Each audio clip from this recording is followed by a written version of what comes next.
world-renowned universities, a rich history, and a cutting-edge economy, Boston is in many ways a power player in the global economy.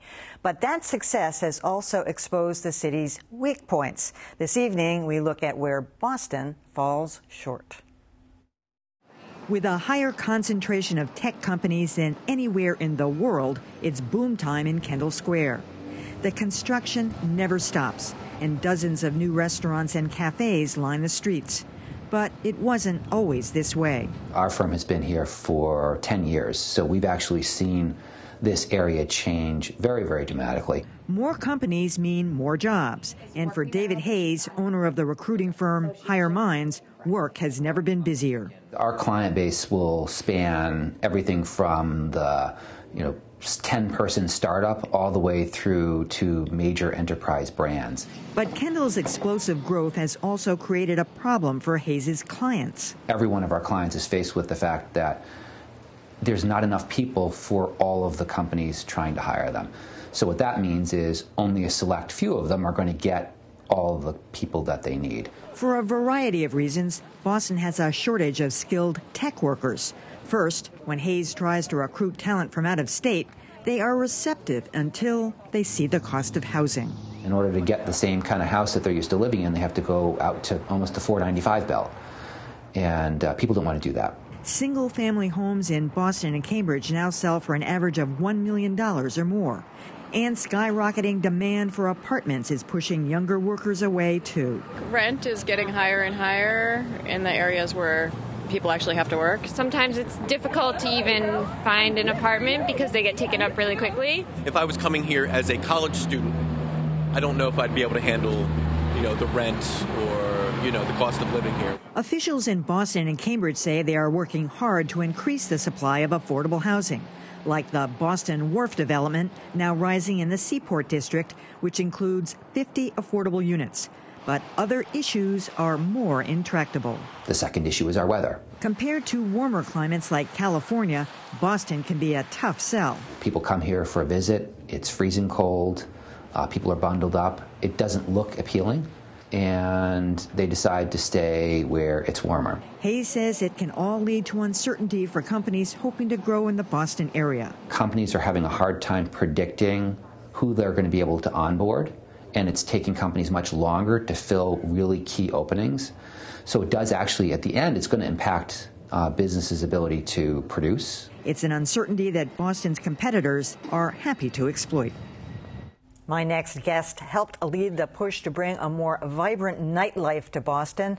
Malia Lazu is the executive director and co-founder of the Future Boston Alliance. Thanks for joining us, Thank Malia. you. Well, you can't do anything about the weather, right. as we heard. But attracting more young tech workers. I mean, has your organization looked at that?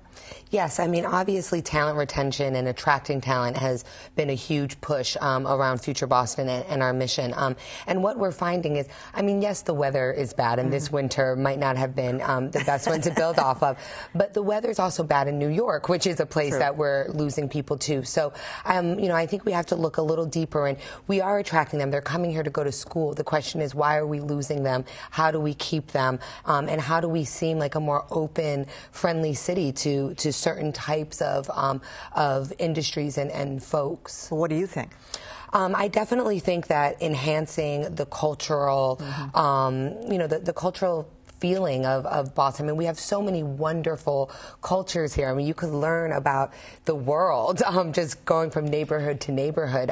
And we really should be playing that up and make sure that we're building a Boston for everybody. And, not just trying to build a Boston that's going to be attractive to one type of person. We have a great, diverse city, and we should celebrate that. And then people will want to celebrate with us. People like having a good time and like feeling like they're a part of something larger. All right, let's bring Adam Gaff into the discussion. He's the editor of the community news site Universal Hub. You've got your thumb on everything, in a sense, Adam. What does your gut tell you about where the shortcomings are in terms of being a world-class, a global city? Okay, first, I hate the phrase world-class because I think it detracts from what we really want to do. We're not New York, we're not Paris, we're not any place else. We're Boston. We should really be concentrating on what makes Boston good, not worrying about, whether we need the Olympics in 2024 to be world class. That having been said, there are a couple of issues. One is, in addition to this world-class economy that we're trying to build here, there are tens of thousands, hundreds of thousands of people in the Boston area who are being priced out, who are already living here. It's amazing to go down to the seaport and see what's going on there. You go down to Rosendale, now, we're starting to see, where I live, we're starting to see an influx of people from JP because they're being priced out of JP. Where do you go after you're priced out of Rosendale? Hyde Park, Everett, the casino's going in there. I think the mayor is wise to look at how to increase housing in these neighborhoods outside of the sort of high-tech belt. But in addition to that, we've got some serious infrastructure issues. The trains, they're buying new subway cars for the Red Line and the Orange Line. Are we going to survive until 2020 when they come? Schools, schools in Boston are much better than they were 20 years ago. But there's still serious issues. Yes, it is. Those are all good points. And your organization has been backing the effort to have the T open later. I don't know how that's going, if you have a beat on that yet. Do you have a measure on it? But I was saying the other day that I was trying to go to the airport. I couldn't hail a cab. Yes. I mean, it's like I had to go to a hotel with my luggage. Right. And, leave my house. At that point, you're like, let me just jump on the train, which is actually, it's quite easy to get to the airport by train. There's nothing more frustrating. We don't have that solved. It's not New York. You can't step off your curb. Exactly. And it's raining and you're running up. That's why you have a cell phone now. You just call Uber. Yeah. Right. That's why they don't know where the airport is. That's the problem with that. Well, I definitely, I couldn't agree more that, infrastructure issues are something that we absolutely have to look at. And we've been very supportive of the changes that the MBTA has been wanting to make. And, so far it does seem like it's been well received. We also want to remember that this isn't going to be a money-making time for when people ride the train. That's not why we're doing it, right? It's not rush hour. We're never going to see that kind of capacity. But it's important for a city that wants to be responsive to a 21st century living environment to provide a transportation system that's reflective. By the way, all kidding aside, I did try to call Uber, but in the Back Bay, the cell phones don't work, so I couldn't get the connection. So I had to. It's another thing that we don't have quite yet. Right. It's also nothing like catching a cab and then having him tell you that he's not going to take you there, which is something that's definitely happened to me a couple of times. Yes. Or anybody who lives in East Boston will tell you cannot get a cab to East Boston. They just won't go there because they just won't.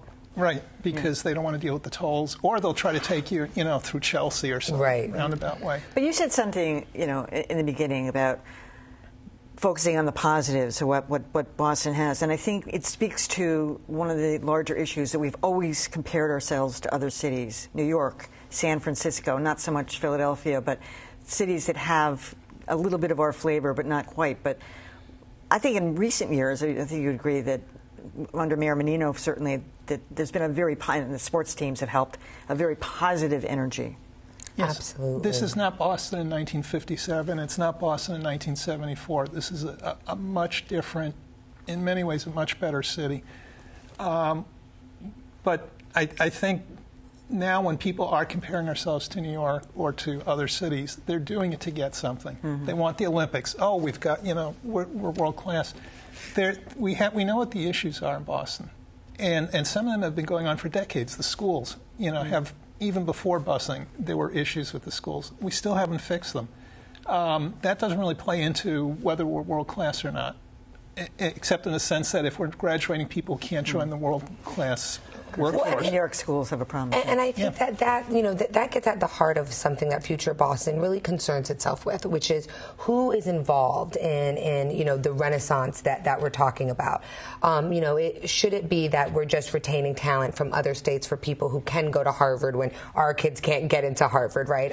So we really want to make sure that we're looking at uplifting all neighborhoods in Boston, because all neighborhoods in Boston can bring a true economic and cultural value add to the city. All right. Malia Lazu, thank you so much, and Adam Gaffin, thanks for coming.